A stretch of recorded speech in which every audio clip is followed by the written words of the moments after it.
परमात्मा श्री कृष्ण की वाणी गीता गुरु शिष्य संवाद है। अतः अर्जुन ने स्वीकार किया कि शिष्यस्तेहं साधिमाम त्वाम प्रपन्नम।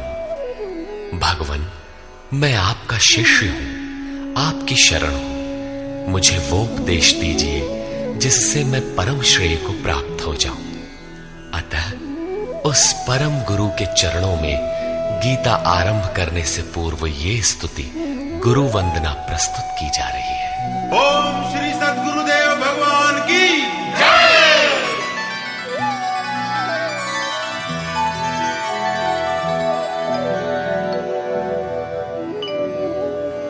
जय सद्गुरुदेवं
शिष्य है तेरो,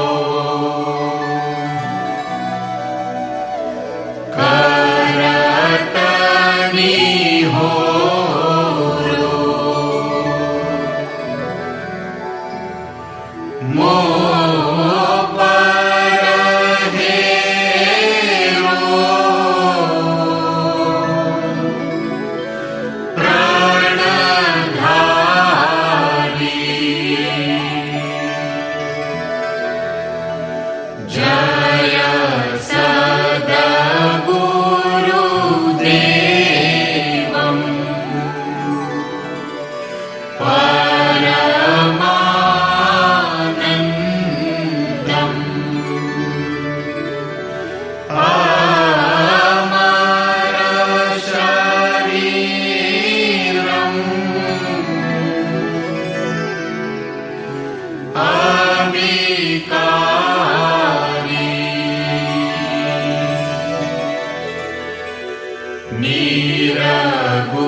जय गुरुदेव, जय गुरुदेव, जय गुरुदेव, जय गुरुदेव।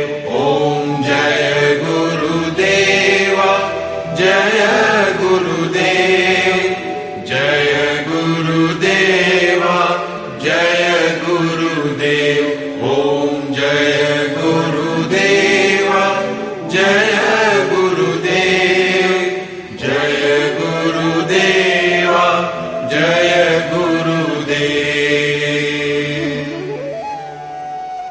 अमृतंश बहनों तथा भाइयों, जिन महापुरुष ने समस्त वेदों का संकलन किया, वेदांत शास्त्र का प्रवर्तन किया, महाभारत तथा भागवत जिनकी कृतियां हैं, उन्होंने शास्त्रों के रूप में किसी ग्रंथ को मान्यता दी तो वो है भगवान श्री कृष्णोक्त गीता। तरह तरह की पूजा पद्धतियां, परस्पर विरोधी संगठन धर्म के नाम पर प्रचलित है, जबकि धर्म का लक्ष्य है एक परमात्मा की शोध। कल्याण स्वरूप वो परमात्मा एक है, उसे प्राप्त करने की निश्चित क्रिया का पालन धर्म है। जब परमात्मा एक है, उसे प्राप्त करने की क्रिया एक है, तो बहुत से पंथ क्यों? इसके समाधान के लिए प्रस्तुत है यथार्थ गीता का भावांश, ये गीता कैसेट। धर्म के सरल स्वरूप और उसकी प्राप्ति हेतु निर्धारित क्रिया का क्रमबद्ध तथा पूर्ण विवरण योगेश्वर श्री कृष्णोक्त गीता है। विश्व के प्रत्येक महापुरुष ने जो कुछ भी साधन बताया है, वो सब का सब तथा अनेक गोपनीय स्थितियों का स्पष्टीकरण अकेले गीता में है। इसलिए संपूर्ण मानव जाति के कल्याण का अतर्क शास्त्र गीता है। महाभारत में संकेत है कि जब कौरवों और पांडवों की सेनाएं आमने सामने खड़ी हो गईं, तो संपूर्ण निशांतर कौरवों में प्रवेश कर गए और सभी देवता पांडवों में। इस कथन से महर्षि व्यास ने स्पष्ट कर दिया कि गीता के सभी पात्र देवता या असुर हैं तथा प्रतीकात्मक हैं। प्रत्येक मनुष्य के अंतःकरण में दैवी और आसुरी दो प्रकृतियां अनादिकाल से हैं। दैवी शक्तियों के सहयोग से जब मनुष्य अपने आत्म स्वरूप की ओर अग्रसर होता है, तो काम, क्रोध, राग, द्वेष इत्यादि आसुरी वृत्तियां बाधा के रूप में आक्रमण करती हैं। उनका पार पाना ही वास्तविक युद्ध है। अर्जुन श्रेय के लिए विकल था। उसकी दृष्टि में श्रेय का उपाय था कुल धर्म, पिंडोदक क्रिया, वर्ण संकर से बचाव, कुल क्षय से बचने के लिए युद्ध न करना इत्यादि।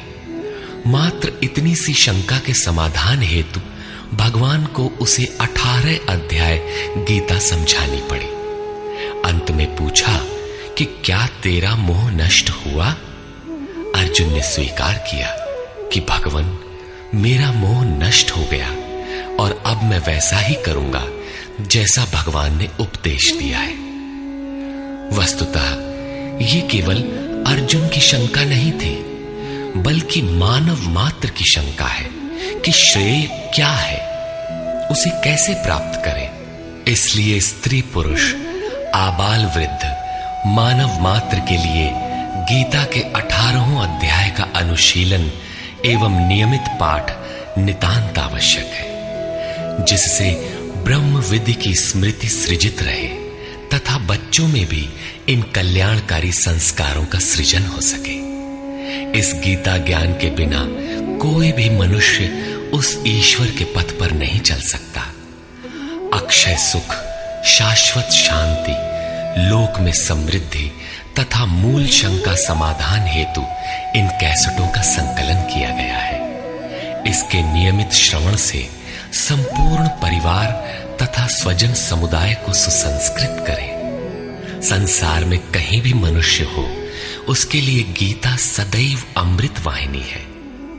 गीता आपका शास्त्र है। गौरव का विषय है कि 5000 वर्ष से भी अधिक अंतराल के बाद श्री कृष्ण का यथार्थ गायन आपके सम्मुख है। जन्म जन्मांतर की रूढ़ियों से ग्रस्त मस्तिष्क को स्वच्छ कर चिंतन के प्रशस्त पथ पर चलने के लिए इन कैसेटों का प्रसारण प्रातः अवश्य करें।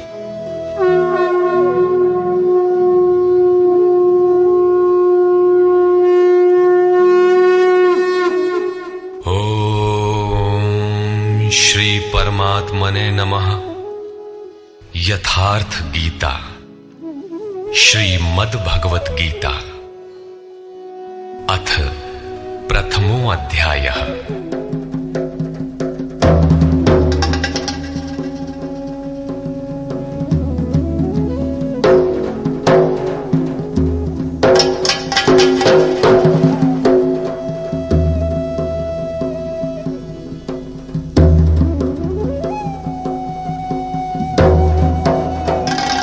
धृतराष्ट्र उवाच।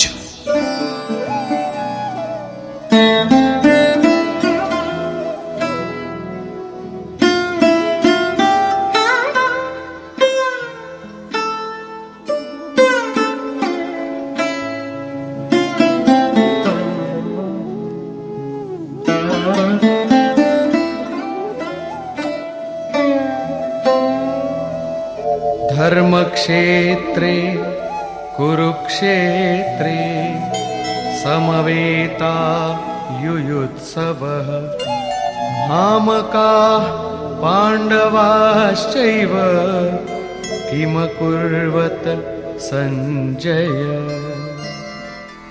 धृतराष्ट्र ने पूछा, हे संजय, धर्म क्षेत्र कुरुक्षेत्र में एकत्र युद्ध की इच्छा वाले मेरे और पांडु के पुत्रों ने क्या किया? अज्ञान रूपी धृतराष्ट्र और संयम रूपी संजय। अज्ञान मन के अंतराल में रहता है। अज्ञान से आवृत मन धृतराष्ट्र जन्मांध है, किंतु संयम रूपी संजय के माध्यम से यह देखता है, सुनता है। वो समझता है कि परमात्मा ही सत्य है। फिर भी जब तक इससे उत्पन्न मोह रूपी दुर्योधन जीवित है, इसकी दृष्टि सदैव कौरवों पर रहती है, विकारों पर ही रहती है। धर्म एक क्षेत्र है। जब हृदय देश में दैवी संपत्ति का बाहुल्य होता है तो यह शरीर धर्म क्षेत्र बन जाता है, और जब इसमें आसुरी संपत्ति का बाहुल्य होता है तो यह शरीर कुरुक्षेत्र बन जाता है। कुरु अर्थात करो। यह शब्द आदेशात्मक है। भगवान श्री कृष्ण कहते हैं, प्रकृति से उत्पन्न तीनों गुणों द्वारा परवश होकर मनुष्य कर्म करता है। वो क्षण मात्र भी कर्म किए बिना नहीं रह सकता, गुण उससे करा लेते हैं।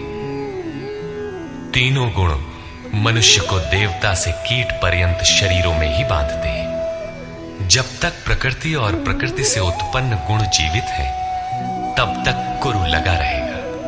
अतः जन्म मृत्यु वाला क्षेत्र, विकारों वाला क्षेत्र कुरुक्षेत्र है, और परम धर्म परमात्मा में प्रवेश दिलाने वाली पुण्यमयी प्रवृत्तियों का क्षेत्र धर्म क्षेत्र है।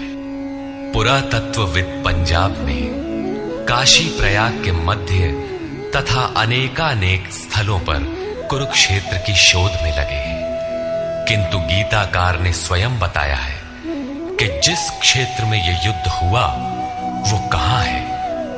इदम शरीरम कौन्तेय क्षेत्र मित्यभिधीयते। अर्जुन, ये शरीर ही क्षेत्र है, और जो इसको जानता है, इसका पार पा लेता है, वो क्षेत्रज्ञ है। आगे इन्होंने क्षेत्र का विस्तार बताया, जिसमें 10 इंद्रियां, मन, बुद्धि, अहंकार, 5 विकार और 3 गुणों का वर्णन है। शरीर ही क्षेत्र है, एक अखाड़ा है। इसमें लड़ने वाली प्रवृत्तियां 2 हैं, दैवी संपद और आसुरी संपद। पांडु की संतान और धृतराष्ट्र की संतान सजातीय और विजातीय प्रवृत्तियां।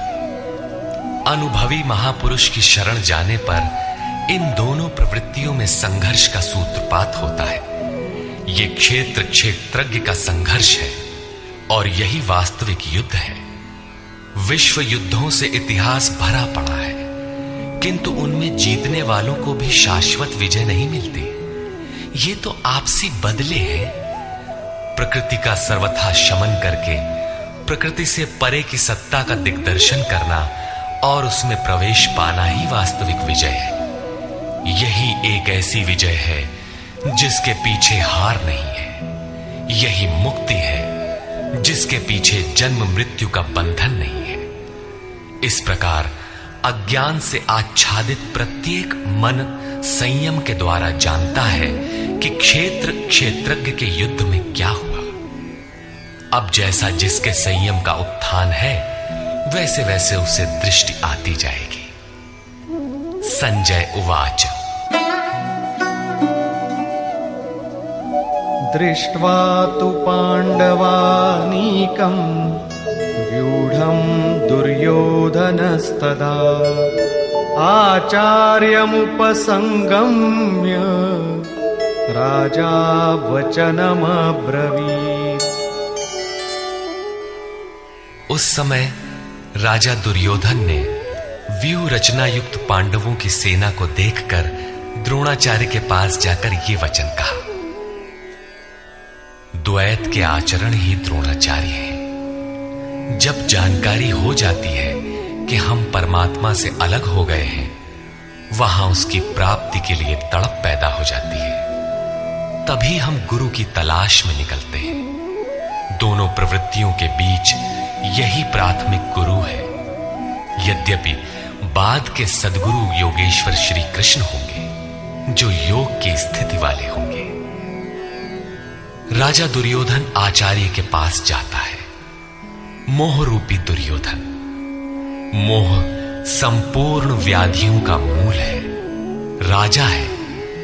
दुर्योधन दुरु अर्थात दूषित, योधन अर्थात वह धन। आत्मिक संपत्ति ही स्थिर संपत्ति है। उसमें जो दोष उत्पन्न करता है वो है मोह। ये प्रकृति की ओर खींचता है और वास्तविक जानकारी के लिए प्रेरणा भी प्रदान करता है। मोह है तभी तक पूछने का प्रश्न भी है, अन्यथा सभी पूर्ण ही है। अतः व्यूह रचना युक्त पांडवों की सेना को देखकर, अर्थात पुण्य से प्रवाहित सजातीय वृत्तियों को संगठित देखकर, मोहरूपी दुर्योधन ने गुरु द्रोण के पास जाकर यह कहा। पश्यैतां पाण्डुपुत्राणाम् आचार्य महतीं चमू व्यूढां द्रुपदपुत्रेण तव शिष्येण धीमता। हे आचार्य, आपके बुद्धिमान शिष्य द्रुपद पुत्र धृष्टद्युम्न द्वारा व्यूहाकार खड़ी की हुई पांडु पुत्रों की इस भारी सेना को देखिए। शाश्वत अचल पद में आस्था रखने वाला दृढ़ मन ही धृष्टद्युम्न है। यही पुण्यमयी प्रवृत्तियों का नायक है। साधन कठिन न मन कर टेका। साधन कठिन नहीं, मन की दृढ़ता कठिन होनी चाहिए। अब देखें सेना का विस्तार। अत्र शूरा महेश्वासा भीमार्जुन समायुधि युयुधानो विराटश्च द्रुपदश्च महारथः। इस सेना में महेश्वासा, महान ईश में वास दिलाने वाले भाव रूपी भीम, अनुराग रूपी अर्जुन के समान बहुत से शूरवीर, जैसे सात्विकता रूपी सात्यकी, विराट सर्वत्र ईश्वरी प्रवाह की धारणा, महारथी राजा द्रुपद अर्थात अचल स्थिति, तथा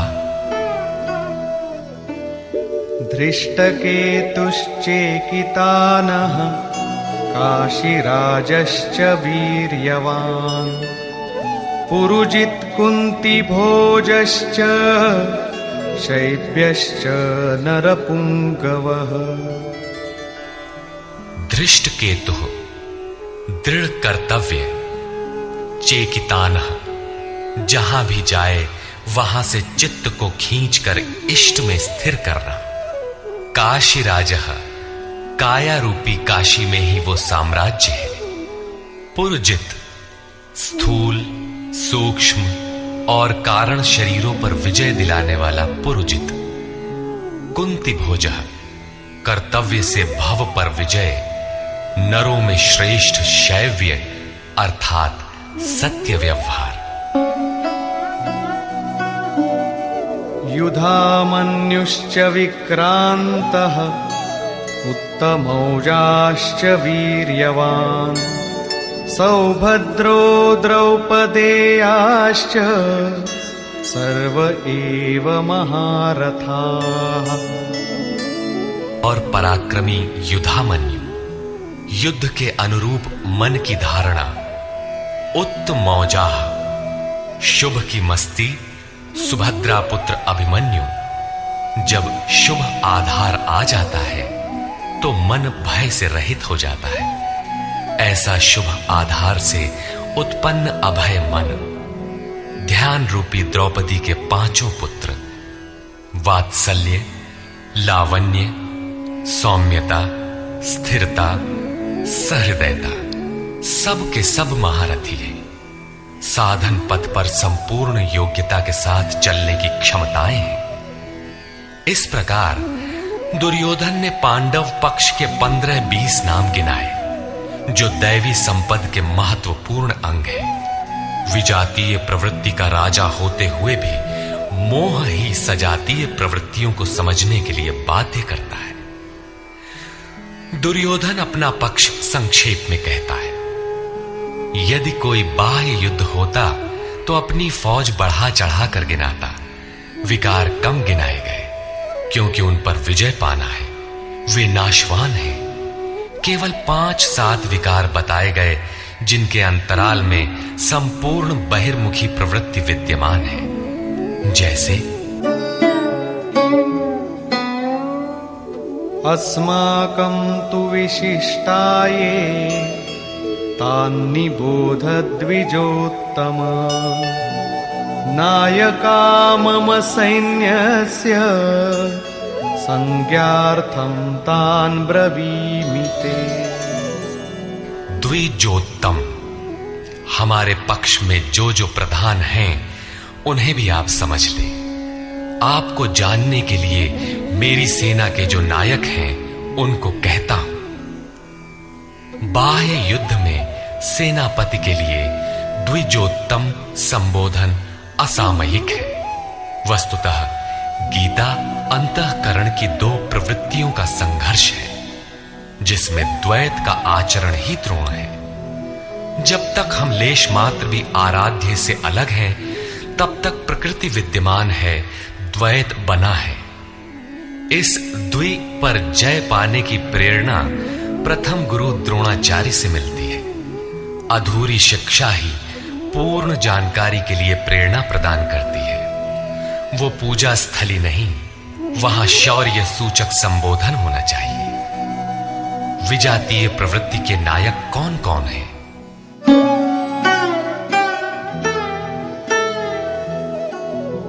भवान् भीष्मश्च कर्णश्च कृपश्च समितिञ्जयः अश्वत्थामा विकर्णश्च सौमदत्तिस्तथैव च। एक तो स्वयं आप द्वैत के आचरण रूपी द्रोणाचार्य हैं। भ्रम रूपी पितामह भीष्म है। भ्रम इन विकारों का उद्गम है, अंत तक जीवित रहता है, इसलिए पितामह है। समूची सेना मर गई, ये जीवित था। शरशैया पर अचेत था, फिर भी जीवित था। ये है भ्रम रूपी भीष्म। भ्रम अंत तक रहता है। इसी प्रकार विजातीय कर्म रूपी कर्ण तथा संग्राम विजयी कृपाचार्य हैं। साधनावस्था में साधक द्वारा कृपा का आचरण ही कृपाचार्य है। भगवान कृपाधाम है और प्राप्ति के पश्चात संत का भी वही स्वरूप है। किंतु साधन काल में जब तक हम अलग हैं, परमात्मा अलग है। विजातीय प्रवृत्ति जीवित है, मोहमयी घिराव है। ऐसी परिस्थिति में साधक यदि कृपा का आचरण करता है तो वो नष्ट हो जाता है। सीता ने दया की तो कुछ काल लंका में प्रायश्चित करना पड़ा। विश्वामित्र दयार्द्र हुए, पतित होना पड़ा। योग सूत्रकार महर्षि पतंजलि भी यही कहते हैं, ते समाधा वुपसर्गा व्युत्थाने सिद्धयः।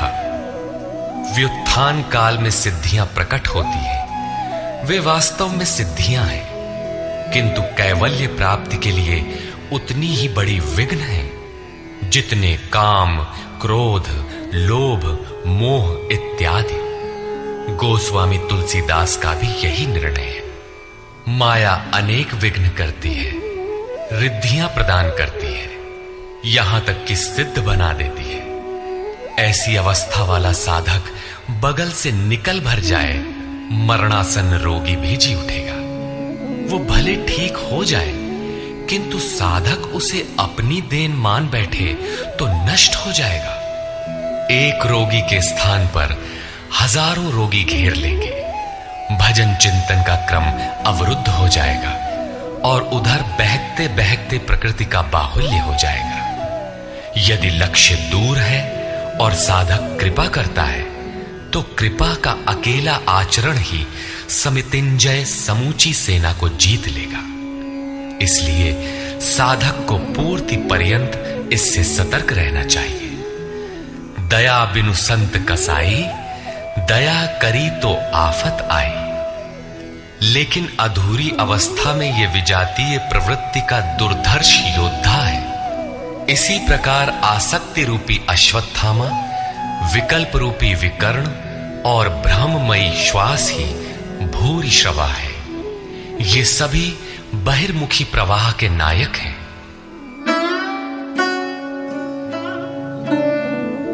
अन्ये च बहवः शूराः मदर्थे त्यक्तजीविताः नानाशस्त्रः प्रहरणाः सर्वे युद्धविशारदाः। और भी बहुत से शूरवीर अनेक शस्त्रों से युक्त मेरे लिए जीवन की आशा को त्याग कर युद्ध में डटे हैं। सभी मेरे लिए प्राण त्यागने वाले हैं, किंतु उनकी कोई ठोस गणना नहीं है। अब कौन सी सेना किन भावों द्वारा सुरक्षित है? इस पर कहते हैं, अपर्याप्तं तदस्माकं बलं भीष्माभिरक्षितम् पर्याप्तं त्विदमेतेषां बलं भीमाभिरक्षितम्।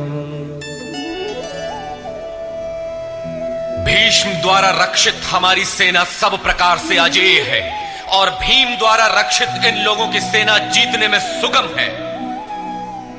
पर्याप्त और अपर्याप्त जैसे श्लिष्ट शब्द का प्रयोग दुर्योधन की आशंका को व्यक्त करता है। अतः देखना है कि भीष्म कौन सी सत्ता है जिस पर कौरव निर्भर करते हैं, तथा भीम कौन सी सत्ता है जिस पर दैवी संपद संपूर्ण पांडव निर्भर है। दुर्योधन अपनी व्यवस्था देता है कि अयनेषु च सर्वेषु यथा भागमवस्थिताः भीष्ममेवाभिरक्षन्तु भवन्तः सर्व एव हि। इसलिए सब मोर्चों पर अपनी अपनी जगह स्थित रहते हुए आप लोग सब के सब भीष्म की ही सब ओर से रक्षा करें। यदि भीष्म हैं तो हम अजेय हैं, इसलिए आप पांडवों से न लड़कर केवल भीष्म की ही रक्षा करें। कैसा योद्धा है भीष्म, जो स्वयं अपनी रक्षा नहीं कर पा रहा है, कौरवों को उसकी रक्षा व्यवस्था करनी पड़ रही है। ये कोई बाह्य योद्धा नहीं, ब्रह्म ही भीष्म है। जब तक ब्रह्म जीवित है तब तक विजातीय प्रवृत्तियां कौरव अजेय है। अजेय का ये अर्थ नहीं कि जिसे जीता ही ना जा सके, बल्कि अजेय का अर्थ दुर्जय है, जिसे कठिनाई से जीता जा सकता हो। महा अजय संसार रिपु जीति सकई सो वीर। यदि भ्रम समाप्त हो जाए तो अविद्या अस्तित्वहीन हो जाए। मोह इत्यादि जो आंशिक रूप से बचे भी हैं, शीघ्र ही समाप्त हो जाएंगे। भीष्म की इच्छा मृत्यु थी, इच्छा ही भ्रम है। इच्छा का अंत और भ्रम का मिटना एक ही बात है। इसी को संत कबीर ने सरलता से कहा, इच्छा काया इच्छा माया इच्छा जग उपजाया। कह कबीर जे इच्छा विवर्जित ताका पार न पाया। जहां भ्रम नहीं होता वो अपार और अव्यक्त है। इस शरीर के जन्म का कारण इच्छा है, इच्छा ही माया है और इच्छा ही जगत की उत्पत्ति का कारण है। सो कामयत तदैक्षत बहुश्याम प्रजायेय इति। कबीर कहते हैं, जो इच्छाओं से सर्वथा रहित हैं, तिनका पार न पाया। वे अपार अनंत असीम तत्वों में प्रवेश पा जाते हैं। यो कामो निष्काम आप्त काम आत्म कामो न तस्य प्राणा उत्क्रामंति ब्रह्म व सन ब्रह्माप्येति। जो कामनाओं से रहित आत्मा में स्थिर आत्म स्वरूप है, उसका कभी पतन नहीं होता। वो ब्रह्म के साथ एक हो जाता है।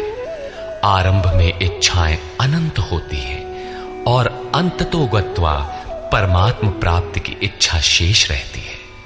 जब ये इच्छा भी पूरी हो जाती है तब इच्छा भी मिट जाती है। यदि उससे भी बड़ी कोई वस्तु होती तो आप उसकी इच्छा अवश्य करते। जब उससे आगे कोई वस्तु है ही नहीं तो इच्छा किसकी होगी?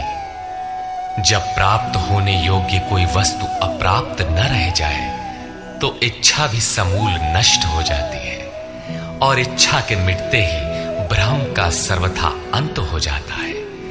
यही भीष्म की इच्छा मृत्यु है। भीम द्वारा रक्षित इन लोगों की सेना जीतने में सुगम है।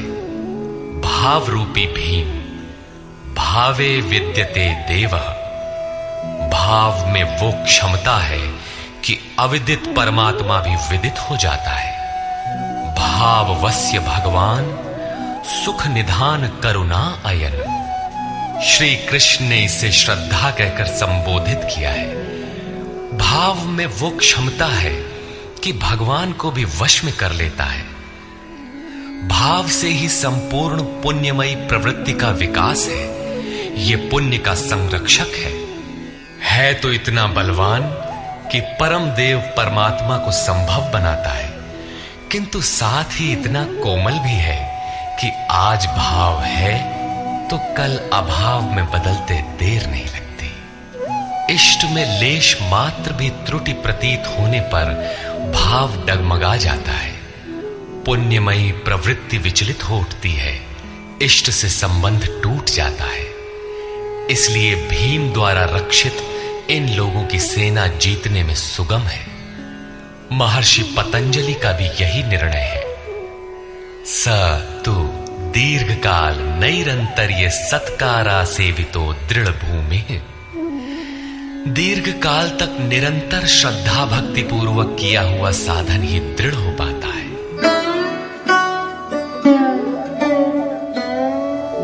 तस्य संजनयन् हर्षं कुरु वृद्धः पितामहः। सिंहनादं विनद्योच्चैः शंखं दध्मौ प्रतापवान्। इस प्रकार अपने बलाबल का निर्णय लेकर शंख ध्वनि हुई। शंख ध्वनि पात्रों के पराक्रम की घोषणा है कि जीतने पर कौन सा पात्र आपको क्या देगा। कौरवों में वृद्ध प्रतापवान पितामह भीष्म ने उस दुर्योधन के हृदय में हर्ष उत्पन्न करते हुए उच्च स्वर से सिंहनाद के समान भयप्रद शंख बजाया। सिंह प्रकृति से भयावह पहलू का प्रतीक है। घोर जंगल के नीरव एकांत में शेर की दहाड़ कान में पड़ जाए तो रोंगटे खड़े हो जाएंगे, हृदय कांपने लगेगा। यद्यपि शेर आपसे मीलों दूर है। भय प्रकृति में होता है, परमात्मा में नहीं। वो तो अभय सत्ता है। ब्रह्म रूपी भीष्म यदि विजयी होता है तो प्रकृति के जिस भयारण्य में आप हैं उससे भी अधिक भय के आवरण में बांध देगा। भय की एक परत और बढ़ जाएगी, भय का आवरण घना हो उठेगा। ये भ्रम इसके अतिरिक्त और कुछ नहीं दे सकेगा। अतः प्रकृति से निवृत्ति ही गंतव्य का मार्ग है। संसार में प्रवृत्ति तो भवाटवी है, घोर अंधकार की छाया है। इसके आगे कौरवों की कोई घोषणा नहीं है।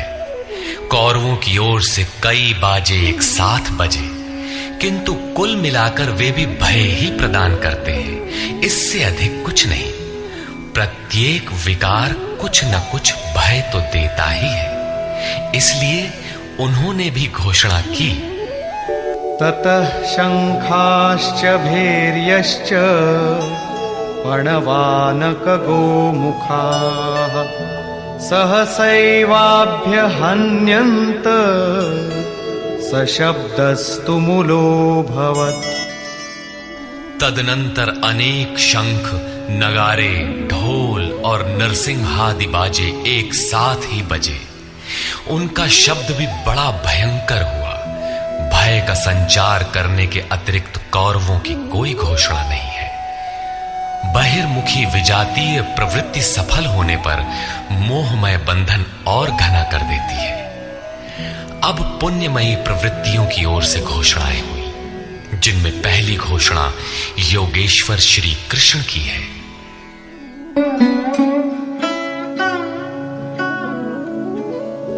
ततः श्वेतैर्हयैर्युक्ते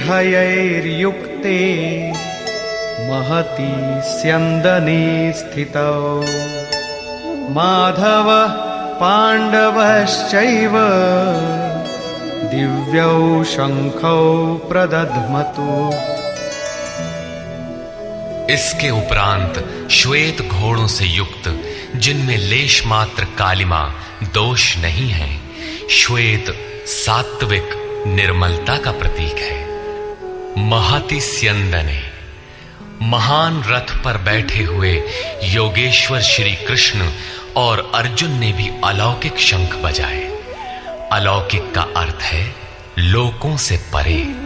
मृत्युलोक, देवलोक, ब्रह्मलोक, जहां तक जन्म मरण का भय है, उन समस्त लोकों से परे पारलौकिक, पारमार्थिक स्थिति प्रदान करने की घोषणा योगेश्वर श्री कृष्ण की है। सोने चांदी काठ का रथ नहीं, रथ अलौकिक, शंख अलौकिक, अतः घोषणा भी अलौकिक ही है। लोकों से परे एकमात्र ब्रह्म है, सीधा उससे संपर्क स्थापित कराने की घोषणा है। पांचजन्यं ऋषिकेशो देवदत्तं धनञ्जयः पौण्ड्रं दध्मौ महाशंखं भीमकर्मावृकोदरः।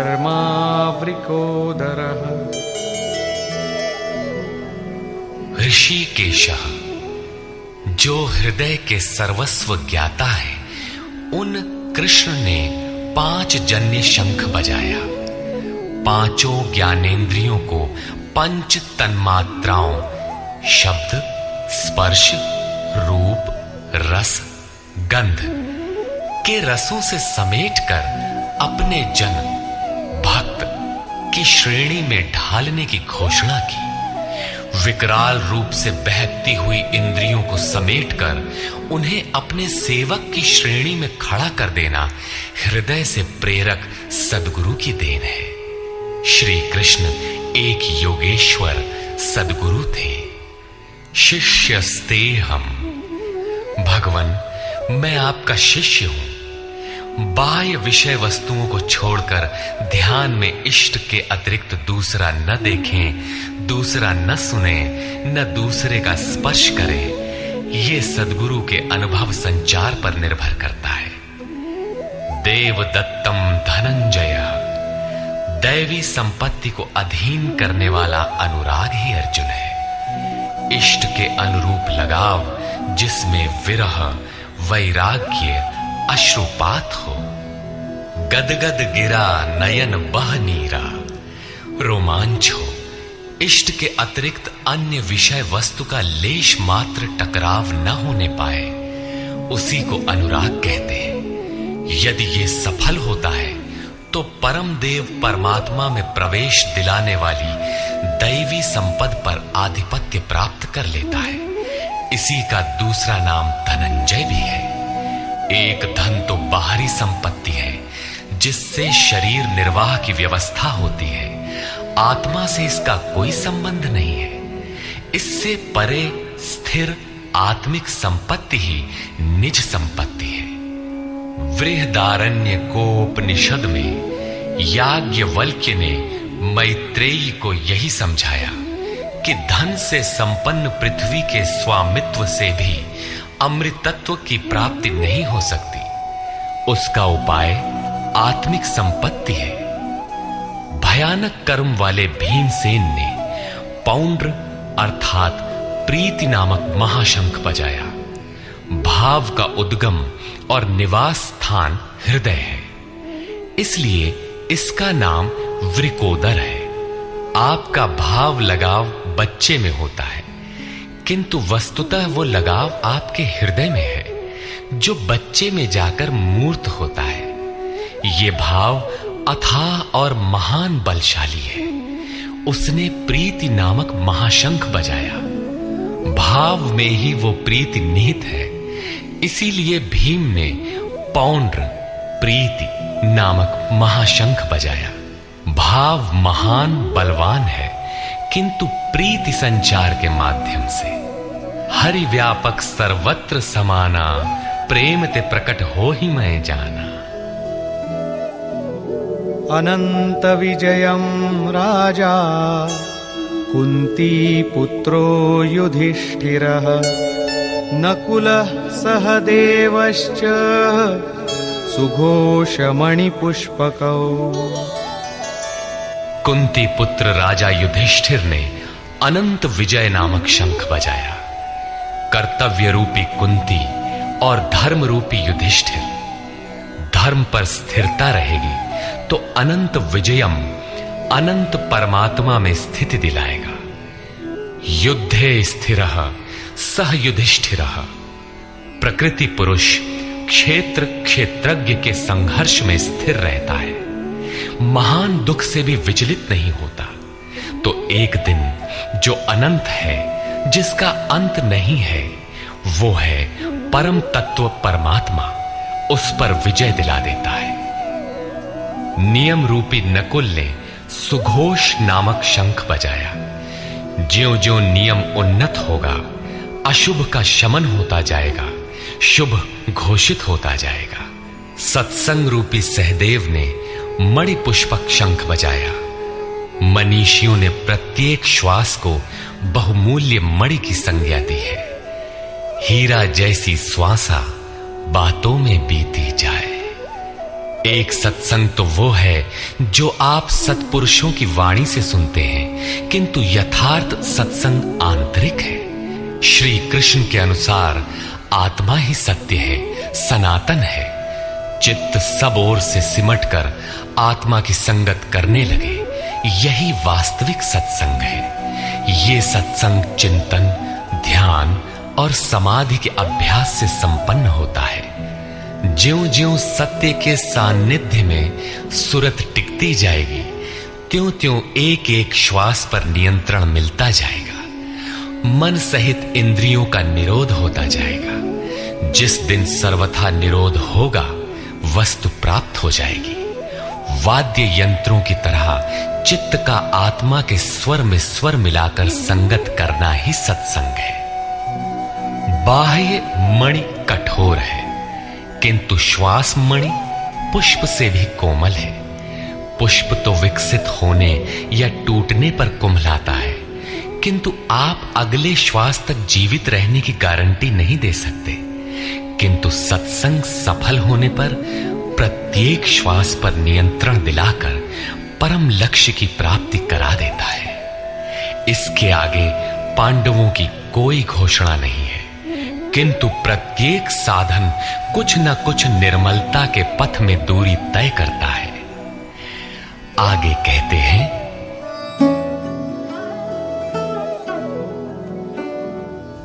काश्यश्च परमेश्वासः शिखण्डी च महारथः, धृष्टद्युम्नो विराटश्च सात्यकिश्चापराजितः।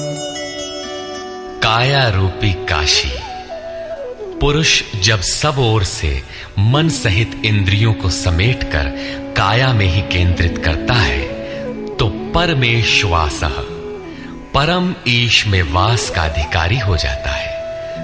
परम ईश में वास दिलाने में सक्षम काया ही काशी है। काया में ही परम ईश का निवास है। परमेश्वास का अर्थ श्रेष्ठ धनुष वाला नहीं, बल्कि परम धन ईश धन वास है। शिखा सूत्र का त्याग ही शिखंडी है। आजकल लोग सिर के बाल कटा लेते हैं और सूत्र के नाम पर गले की जनेऊ हटा लेते हैं, अग्नि जलाना छोड़ देते हैं। हो गया सन्यास उनका। नहीं, वस्तुतः शिखा लक्ष्य का प्रतीक है जिसे आपको पाना है, और सूत्र है संस्कारों का। जब तक आगे परमात्मा को पाना शेष है, पीछे संस्कारों का सूत्रपात लगा हुआ है, तब तक त्याग कैसा, सन्यास कैसा? अभी तो चलने वाले पथिक हैं। जब प्राप्तव्य प्राप्त हो जाए, पीछे लगे हुए संस्कारों की डोर कट जाए, ऐसी अवस्था में ब्रह्म सर्वथा शांत हो जाता है। इसलिए शिखंडी ही ब्रह्मरूपी भीष्म का विनाश करता है। शिखंडी चिंतन पथ की विशिष्ट योग्यता है, महारथी है। धृष्टद्युम्न दृढ़ और अचल मन तथा विराटः सर्वत्र विराट ईश्वर का प्रसार देखने की क्षमता इत्यादि दैवी संपद के प्रमुख गुण हैं। सात्विकता ही सात्यकी है। सत्य के चिंतन की प्रवृत्ति अर्थात सात्विकता यदि बनी है तो कभी गिरावट नहीं आने पाएगी, इस संघर्ष में पराजित नहीं होने देगी। द्रुपदो द्रौपदेयाश्च सर्वशः पृथिवीपते सौभद्रश्च महाबाहुः शंखान् दद्मुः पृथक् पृथक्। अचल पददायक द्रुपद और ध्यान रूपी द्रौपदी के पांचों पुत्र सहृदयता, वात्सल्य, लावण्य, सौम्यता इत्यादि साधन में महान सहायक महारथी है तथा बड़ी भुजा वाला अभिमन्यु, इन सब ने पृथक पृथक शंख बजाए। भुजा कार्य क्षेत्र का प्रतीक है। जब मन भय से रहित हो जाता है तो उसकी पहुंच दूर तक हो जाती है। हे राजन, इन सब ने अलग अलग शंख बजाए, कुछ न कुछ दूरी सभी तय कराते हैं। इनका पालन आवश्यक है, इसलिए इनके नाम गिनाए। इसके अतिरिक्त कुछ दूरी ऐसी भी है जो मन बुद्धि से परे है। भगवान स्वयं ही अंतःकरण में विराज कर तय कराते हैं। इधर दृष्टि बनकर आत्मा से खड़े हो जाते हैं और सामने स्वयं खड़ा होकर अपना परिचय करा लेते हैं। सघोषोधार्तराष्ट्राणां हृदयानि व्यदारयत् नभश्च पृथिवीं चैव तुमुलो व्यनुनादयन्। उस घोर शब्द ने आकाश और पृथ्वी को भी शब्दायमान करते हुए धृतराष्ट्र पुत्रों के हृदय विदीर्ण कर दिए। सेना तो पांडवों की ओर भी थी, किंतु हृदय विदीर्ण हुए धृतराष्ट्र पुत्रों के। वस्तुतः पांचजन्य दैवी शक्ति पर आधिपत्य, अनंत पर विजय, अशुभ का शमन और शुभ की घोषणा धारावाही होने लगे तो कुरुक्षेत्र आसुरी संपद, बहिर्मुखी प्रवृत्तियों का हृदय विदीर्ण हो जाएगा। उनका बल शनैः शनैः क्षीण होने लगता है। सर्वथा सफलता मिलने पर मोहमयी प्रवृत्तियां सर्वथा शांत हो जाती हैं।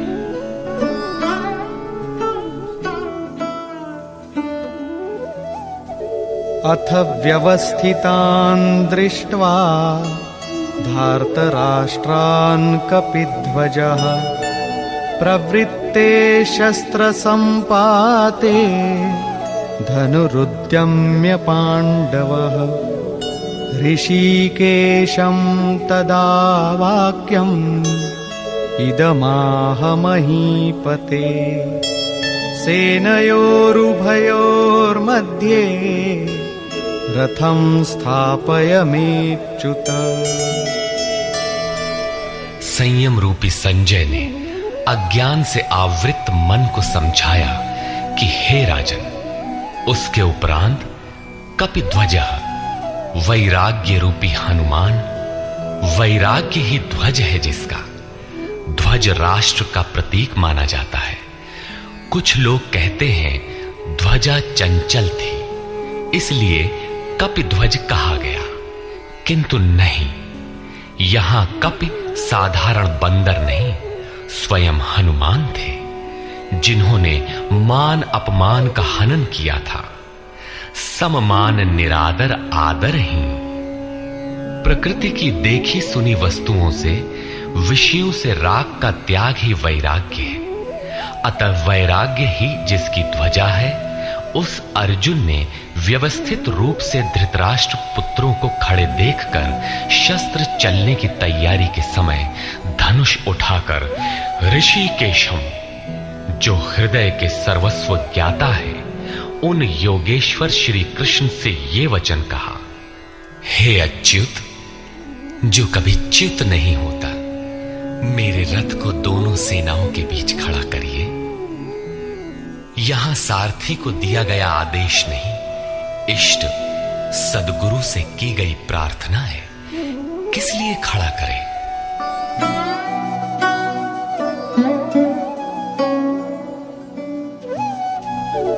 यावदेतान् निरीक्षेऽहम् योद्धुकामानवस्थितान् कैर्मया सह योद्धव्यम् अस्मिन् रणसमुद्यमे। जब तक मैं इन स्थित हुए युद्ध की कामना वालों को अच्छी प्रकार देख न लूं कि इस युद्ध के उद्योग में मुझे किन किन के साथ युद्ध करना योग्य है, इस युद्ध व्यापार में मुझे किन किन के साथ युद्ध करना है। योत्स्यमानान् वेक्षेऽहम् य एतेऽत्र समागताः धार्तराष्ट्रस्य दुर्बुद्धेर्युद्धे प्रियचिकीर्षवः। दुर्बुद्धि दुर्योधन का युद्ध में कल्याण चाहने वाले जो ये राजा लोग इस सेना में आए हैं, उन युद्ध करने वालों को मैं देखूंगा, इसलिए खड़ा करें। मोह रूपी दुर्योधन, मोहमयी प्रवृत्तियों का कल्याण चाहने वाले जो राजा इस युद्ध में आए हैं, उनको मैं देख लूं। संजय उवाच।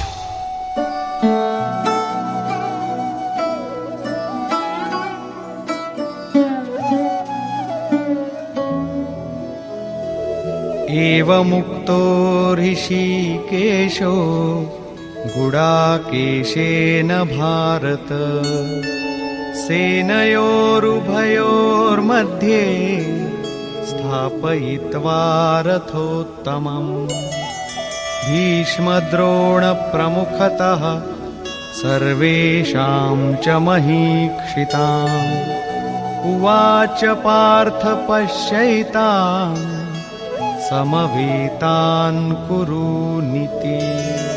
संजय बोला, निद्राजयी अर्जुन द्वारा इस प्रकार कहे जाने पर हृदय के ज्ञाता श्री कृष्ण ने दोनों सेनाओं के बीच भीष्म, द्रोण और महीक्षिताम शरीर रूपी पृथ्वी पर अधिकार जमाए हुए संपूर्ण राजाओं के बीच उत्तम रथ को खड़ा करके कहा कि पार्थ, इन इकट्ठे हुए कौरवों को देख, यहां उत्तम रथ सोने चांदी का रथ नहीं है। संसार में उत्तम की परिभाषा नश्वर शरीर के प्रति अनुकूलता प्रतिकूलता से की जाती है। ये परिभाषा अपूर्ण है। जो हमारे आत्मा, हमारे स्वरूप का सदैव साथ दे, वही उत्तम है, जिसके पीछे अनुत्तम मलिनता न हो। तत्रापश्यत् स्थितान् पार्थः पितॄनथ पितामहान् आचार्यान् मातुलान् भ्रातॄन् पुत्रान् पौत्रान् सखींस्तथा श्वशुरान् सुहृदश्चैव सेनयोरुभयोरपि। इसके उपरांत अचूक लक्ष्य वाले पार्थिव शरीर को रथ बनाने वाले पार्थ ने उन दोनों सेनाओं में स्थित पिता के भाइयों को, पितामहों को, आचार्यों को, मामाओं को, भाइयों को, पुत्रों को, पौत्रों को, मित्रों को, श्वसुरों को और सुहृदों को देखा। दोनों सेनाओं में अर्जुन को केवल अपना परिवार, मामा का परिवार, ससुराल का परिवार, सुहृद और गुरुजन दिखाई पड़े। प्रचलित गणना के अनुसार 18 अक्षौहिणी 2.5-3 अरब के लगभग होता है, जो आज के विश्व की जनसंख्या के समकक्ष है। इतने मात्र के लिए यदा कदा विश्व स्तर पर आवास खाद्य समस्या बन जाती है। इतना बड़ा जन समूह अर्जुन के 3-4 रिश्तेदारों का परिवार मात्र था। क्या इतना बड़ा भी किसी का परिवार होता है? कदापि नहीं। यह हृदय देश का चित्रण है। तान् समीक्ष्य स कौन्तेयः सर्वान् बन्धूनवस्थितान् कृपया परयाविष्टो विषीदन्निदमब्रवीत्। इस प्रकार खड़े हुए उन संपूर्ण बंधुओं को देखकर अत्यंत करुणा से आवृत वो कुंती पुत्र अर्जुन शोक करता हुआ बोला। अर्जुन उवाच।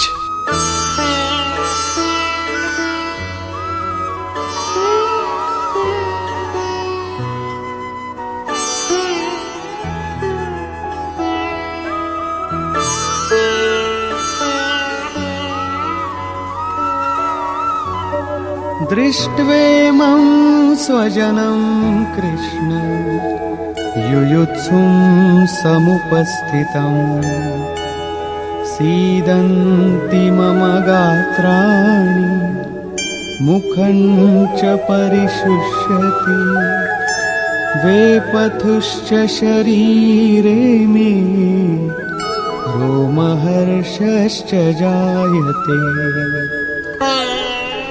हे कृष्ण, इस युद्ध की इच्छा वाले खड़े हुए स्वजन समुदाय को देखकर मेरे अंग शिथिल हुए जाते हैं, मुख सूखा जाता है और मेरे शरीर में कंप तथा रोमांच हो रहा है। इतना ही नहीं, गांडीवं स्रंसते हस्तात् त्वक्चैव परिदह्यते न च शक्नोम्यवस्थातुं भ्रमतीव च मे मनः। हाथ से गांडीव गिरता है, त्वचा भी जल रही है। अर्जुन को ज्वर सा हो आया, संतप्त हो उठा कि ये कैसा युद्ध है जिसमें स्वजन ही खड़े हैं। अर्जुन को भ्रम हो गया। वो कहता है, अब मैं खड़ा रह पाने में भी अपने को असमर्थ पा रहा हूं। अब आगे देखने की सामर्थ्य नहीं है। निमित्तानि च पश्यामि विपरीतानि केशव न च श्रेयोनुपश्यामि हत्वा स्वजनमाहवे।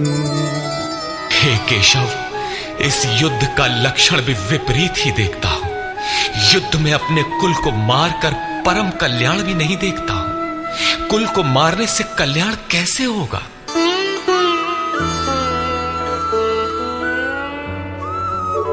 न कांक्षे विजयं कृष्ण न च राज्यं सुखानि च किन्नो राज्येन गोविन्द किं भोगैर्जीवितेन वा। संपूर्ण परिवार युद्ध के मुहाने पर है। इन्हें युद्ध में मारकर विजय से मिलने वाला राज्य और राज्य से मिलने वाला सुख अर्जुन को नहीं चाहिए। वो कहता है, हे श्री कृष्ण, मैं विजय नहीं चाहता, राज्य तथा सुख भी नहीं चाहता। हे गोविंद, हमें राज्य या भोग अथवा जीवन से भी क्या प्रयोजन है? क्यों?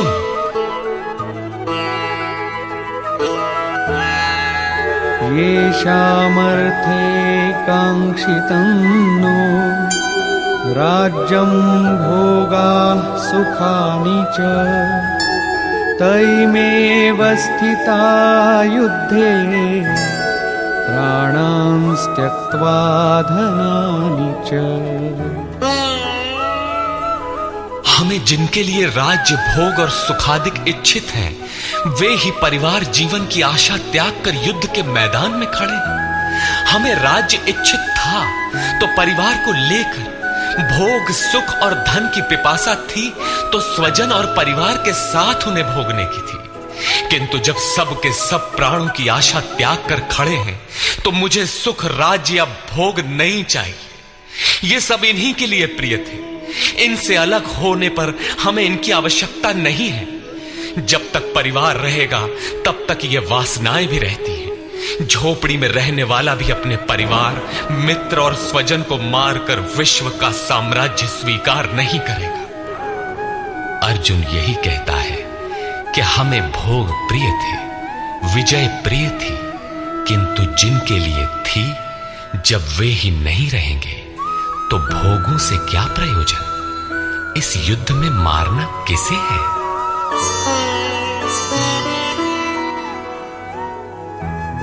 आचार्या पितरः पुत्राः तथैव च पितामहाः मातुलाः श्वशुराः पौत्राः शालाः संबंधिनस्तथा। इस युद्ध में ताऊ, चाचे, लड़के और इसी प्रकार दादा, मामा, श्वशुर, पोते, साले तथा समस्त संबंधी ही हैं।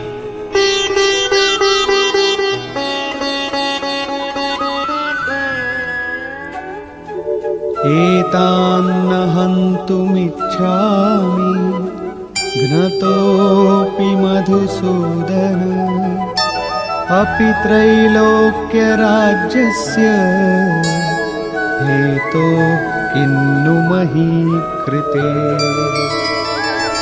हे मधुसूदन, मुझे मारने पर भी अथवा 3 लोक के राज्य के लिए भी मैं इन सबको मारना नहीं चाहता। फिर पृथ्वी के लिए कहना ही क्या? 18 अक्षौहिणी सेना में अर्जुन को अपना परिवार ही दिखाई पड़ा। इतने अधिक स्वजन वास्तव में क्या है? वस्तुतः अनुराग ही अर्जुन है।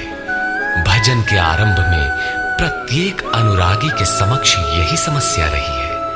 सभी चाहते हैं कि हम भजन करें, उस परम सत्य को पालें, किंतु किसी अनुभवी सद्गुरु के संरक्षण में कोई अनुरागी जब क्षेत्रज्ञ के संघर्ष को समझता है कि हमें किन से लड़ना है तो वो हताश हो जाता है।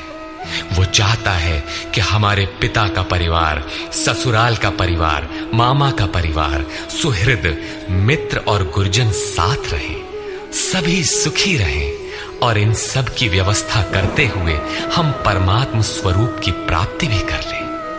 किंतु जब वो समझता है कि आराधना में अग्रसर होने के लिए परिवार छोड़ना होगा, इन संबंधों का मोह समाप्त करना होगा, तो वो अधीर हो उठता है।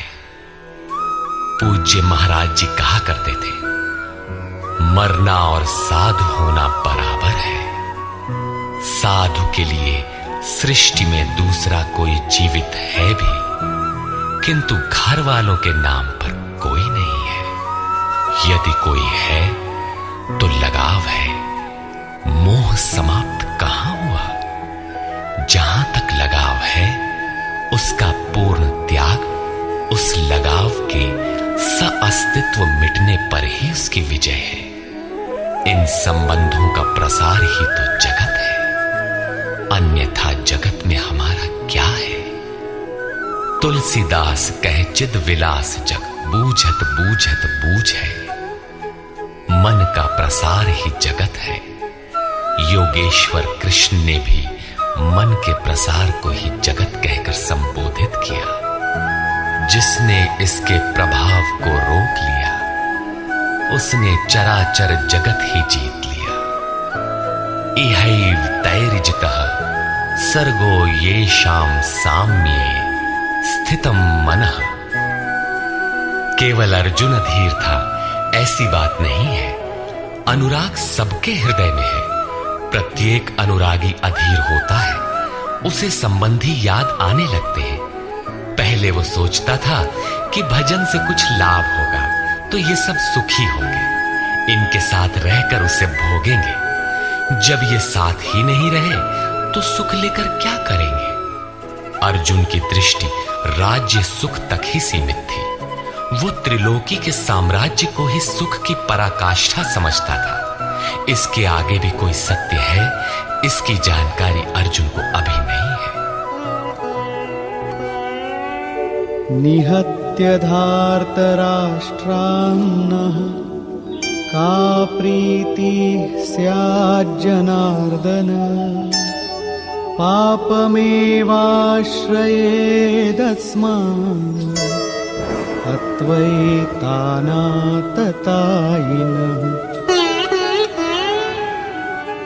हे जनार्दन, धृतराष्ट्र के पुत्रों को मारकर भी हमें क्या प्रसन्नता होगी? जहां धृतराष्ट्र अर्थात धृष्टता का राष्ट्र है, उससे उत्पन्न मोह रूपी दुर्योधन इत्यादि को मारकर भी हमें क्या प्रसन्नता होगी? इन आतताइयों को मारकर हमें पाप ही तो लगेगा। जो जीवन यापन के तुच्छ लाभ के लिए अनीति अपनाता है, वो आतताई कहलाता है। किंतु वस्तुतः इससे भी बड़ा आतताई वो है जो आत्मा के पथ में अवरोध उत्पन्न करता है। आत्मदर्शन में बाधक काम, क्रोध, लोभ, मोह आदि का समूह ही आतताई है। तस्मान्नार्हा वयं हन्तुं धार्तराष्ट्रान् स्वबान्धवान् स्वजनं हि कथं हत्वा सुखिनः स्याम माधव।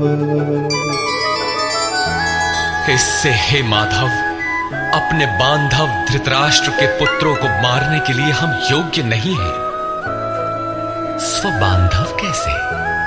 वे तो शत्रु थे ना। वस्तुतः शरीर के रिश्ते अज्ञान से उत्पन्न होते हैं।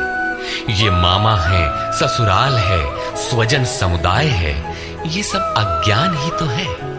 जब शरीर ही नश्वर है, तब इसके रिश्ते ही कहां रहेंगे? मोह है तभी तक सुहृद है, हमारा परिवार है, हमारी दुनिया है। मोह नहीं तो कुछ भी नहीं। इसीलिए वे शत्रु भी अर्जुन को स्वजन दिखाई पड़े। वो कहता है कि अपने कुटुंब को मारकर हम कैसे सुखी होंगे? यदि अज्ञान और मोह न रहे तो कुटुंब का अस्तित्व न हो। ये अज्ञान ज्ञान का प्रेरक भी है। भर्तृहरि, तुलसी इत्यादि अनेक महानुभावों को वैराग्य की प्रेरणा पत्नी से मिली, तो कोई सौतेली मां के व्यवहार से खिन्न होकर वैराग्य पथ पर अग्रसर हुआ दिखाई देता है।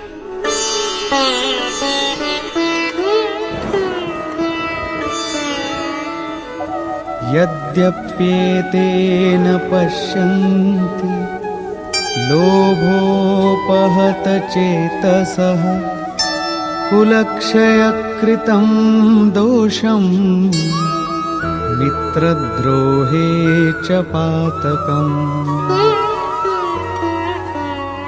यद्यपि लोभ से भ्रष्ट चित्त हुए ये लोग कुल नाश के दोष और मित्र द्रोह के पाप को नहीं देखते हैं, ये उनकी कमी है। फिर भी कथं न ज्ञेयमस्माभिः पापादस्मान्निवर्तितुं कुलक्षयकृतं दोषं प्रपश्यद्भिर्जनार्दन। हे जनार्दन, कुल नाश से होने वाले दोषों को जानने वाले हम लोगों को इस पाप से हटने के लिए क्यों नहीं विचार करना चाहिए? मैं ही पाप करता हूं ऐसी बात नहीं, आप भी भूल करने जा रहे हैं। कृष्ण पर भी आरोप लगाया। अभी वो समझ में अपने को कृष्ण से कम नहीं मानता। प्रत्येक नया साधक सद्गुरु की शरण जाने पर इसी प्रकार तर्क करता है और अपने को जानकारी में कम नहीं समझता। यही अर्जुन भी कहता है कि ये भले न समझे, किंतु हम आप तो समझदार हैं। कुल नाश के दोषों पर हमें विचार करना चाहिए। कुल नाश में दोष क्या है? कुलक्षये प्रणश्यन्ति कुलधर्माः सनातनाः धर्मे नष्टे कुलं कृत्स्नम् अधर्मोऽभिभवत्युत। कुल के नाश होने से सनातन कुल धर्म नष्ट हो जाते हैं। अर्जुन कुल धर्म कुलाचार को ही सनातन धर्म समझ रहा था। धर्म के नाश होने पर संपूर्ण कुल को पाप भी बहुत दबा लेता है। अधर्माभिभवात् कृष्ण प्रदुष्यन्ति कुलस्त्रियः स्त्रीषु दुष्टासु आर्ष्णेय जायते वर्णसंकरः। हे कृष्ण, पाप के अधिक बढ़ जाने से कुल की स्त्रियां दूषित हो जाती हैं। हे वार्ष्णेय, स्त्रियों के दूषित होने पर वर्ण संकर उत्पन्न होता है। अर्जुन की मान्यता थी कि कुल की स्त्रियों के दूषित होने से वर्ण संकर होता है, किंतु श्री कृष्ण ने इसका खंडन करते हुए आगे बताया कि मैं अथवा स्वरूप में स्थित महापुरुष यदि आराधना क्रम में भ्रम उत्पन्न कर दे तब वर्ण संकर होता है। वर्ण संकर के दोषों पर अर्जुन प्रकाश डालता है।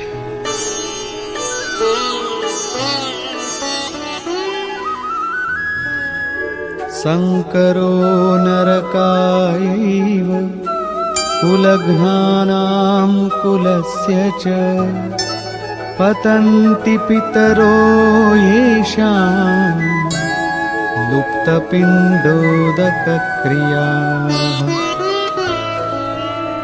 वर्ण संकर कुल घातियों और कुल को नरक में ले जाने के लिए ही होता है।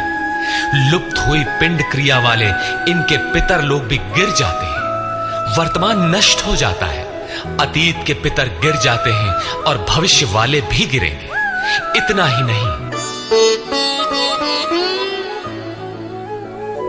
दोषैरेतैः कुलघ्नानां वर्णसंकरकारकैः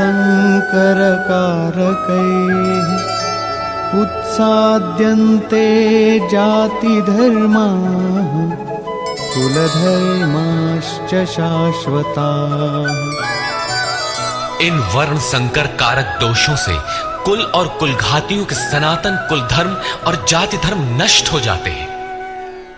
अर्जुन मानता था कि कुल धर्म सनातन है, कुल धर्म ही शाश्वत है, किंतु श्री कृष्ण ने इसका खंडन किया और आगे बताया कि आत्मा ही सनातन शाश्वत धर्म है। वास्तविक सनातन धर्म को जानने से पहले मनुष्य धर्म के नाम पर किसी न किसी रूढ़ि को जानता है। ठीक इसी प्रकार अर्जुन भी जानता है जो कृष्ण के शब्दों में एक रूढ़ि है। उत्सन्न कुलधर्माणां मनुष्याणां जनार्दन नरके नियतं वासो भवतीत्यनुशुश्रुम। हे जनार्दन, नष्ट हुए कुल धर्म वाले मनुष्यों का अनंत काल तक नरक में वास होता है, ऐसा हमने सुना है। कुल धर्म ही नहीं नष्ट होता, बल्कि शाश्वत सनातन धर्म भी नष्ट हो जाता है।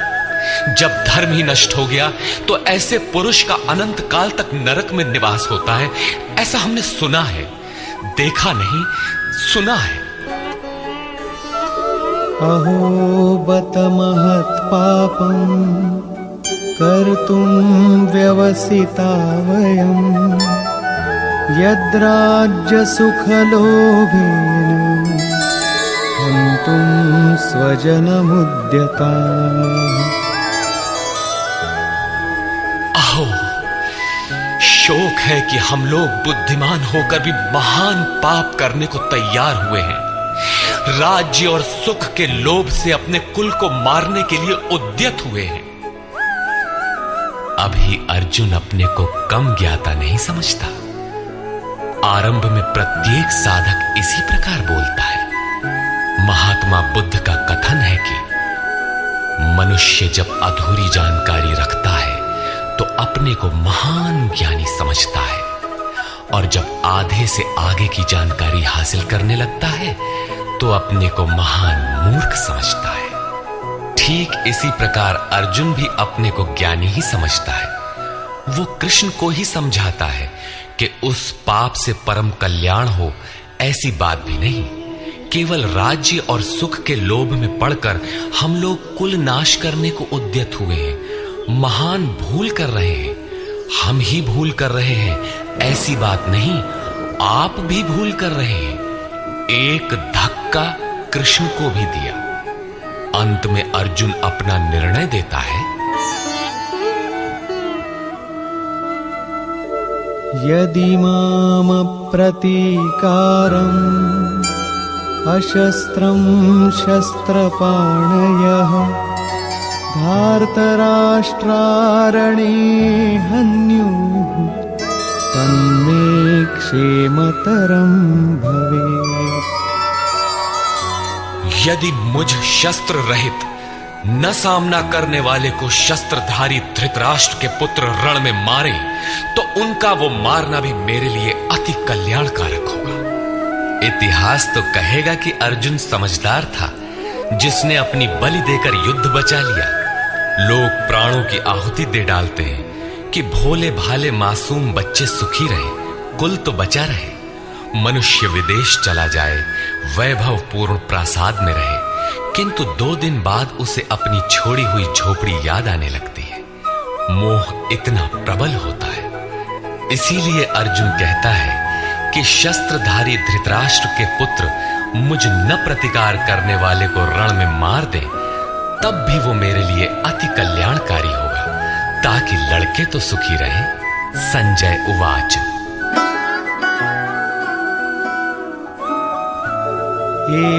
एवमुक्त्वार्जुनः संख्ये रथोपस्थ उपाविशत् विसृज्य सशरं चापं शोकसंविघ्नमानसः। संजय बोला कि रणभूमि में शोक से उद्विग्न मन वाला अर्जुन इस प्रकार कहकर बाण सहित धनुष को त्याग कर रथ के पिछले भाग में बैठ गया, अर्थात क्षेत्र क्षेत्रज्ञ के संघर्ष में भाग लेने से पीछे हट गया। निष्कर्ष, गीता क्षेत्र क्षेत्रज्ञ के युद्ध का निरूपण है। यह ईश्वरीय विभूतियों से संपन्न भगवत स्वरूप को दिखाने वाला गायन है। यह गायन जिस क्षेत्र में होता है वह युद्ध क्षेत्र शरीर है, जिसमें 2 प्रवृत्तियां हैं, धर्म क्षेत्र और कुरुक्षेत्र।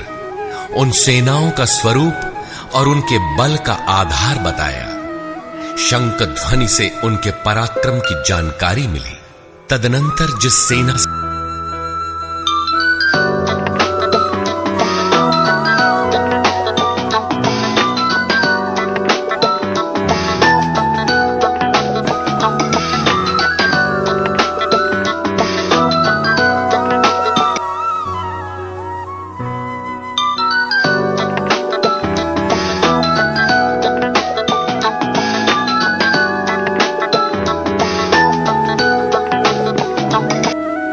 लड़ना है उसका निरीक्षण हुआ, जिसकी गणना 18 अक्षौहिणी अर्थात लगभग 6.5 अरब कही जाती है, किंतु वस्तुतः वे अनंत हैं। प्रकृति के दृष्टिकोण 2 हैं, एक इष्टोन्मुखी प्रवृत्ति दैवी संपद, दूसरी बहिर्मुखी प्रवृत्ति आसुरी संपद। दोनों प्रकृति ही है। एक इष्ट की ओर उन्मुख करती है, परम धर्म परमात्मा की ओर ले जाती है, और दूसरी प्रकृति में विश्वास दिलाती है। पहले दैवी संपद को साध कर आसुरी संपद का अंत किया जाता है, फिर शाश्वत सनातन परब्रह्म के दिग्दर्शन और उसमें स्थिति के साथ दैवी संपद की आवश्यकता शेष हो जाती है। युद्ध का परिणाम निकल आता है। अर्जुन को सैन्य निरीक्षण में अपना परिवार ही दिखाई पड़ता है, जिसे मारना है। जहां तक संबंध है उतना ही जगत है। अनुराग के प्रथम चरण में पारिवारिक मोह बाधक बनता है। साधक जब देखता है कि मधुर संबंधों में इतना विच्छेद हो जाएगा जैसे वे थे ही नहीं, तो उसे घबराहट होने लगती है। स्वजनासक्ति को मारने में उसे अकल्याण दिखाई देने लगता है। वह प्रचलित रूढ़ियों में अपना बचाव ढूंढने लगता है, जैसा अर्जुन ने किया। उसने कहा, कुल धर्म ही सनातन धर्म है। इस युद्ध से सनातन धर्म नष्ट हो जाएगा, कुल की स्त्रियां दूषित होंगी, वर्ण संकर पैदा होगा, जो कुल और कुलघातियों को अनंत काल तक नरक में ले जाने के लिए ही होता है। अर्जुन अपनी समझ से सनातन धर्म की रक्षा के लिए विकल है। उसने श्री कृष्ण से अनुरोध किया कि हम लोग समझदार होकर भी यह महान पाप क्यों करें। अर्थात श्री कृष्ण भी पाप करने जा रहे हैं। अंततो गत्वा पाप से बचने के लिए मैं युद्ध नहीं करूंगा, ऐसा कहता हुआ हताश अर्जुन रथ के पिछले भाग में बैठ गया। क्षेत्र क्षेत्रज्ञ के संघर्ष से पीछे हट गया। टीकाकारों ने इस अध्याय को अर्जुन विषाद योग कहा है। अर्जुन अनुराग का प्रतीक है। सनातन धर्म के लिए विकल होने वाले अनुरागी का विषाद योग का कारण बनता है। यही विषाद मनु को हुआ था। हृदय बहुत दुख लाग, जन्म गयऊ हरि भगति बिनु। संशय में पड़कर ही मनुष्य विषाद करता है। उसे संदेह था कि वर्ण संकर पैदा होगा जो नरक में ले जाएगा। सनातन धर्म के नष्ट होने का भी उसे विषाद था। अतः संशय विषाद योग का सामान्य नामकरण इस अध्याय के लिए उपयुक्त है। अतः ओम तत्सदिति श्रीमद् भगवद गीता सूपनिषत्सु ब्रह्म विद्यायाम योग शास्त्रे श्री कृष्णार्जुन संवादे संशय विषाद योगो नाम प्रथमोऽध्यायः। इस प्रकार स्वामी अड़गड़ानंद कृत श्रीमद् भगवद गीता के भाष्य यथार्थ गीता का प्रथम अध्याय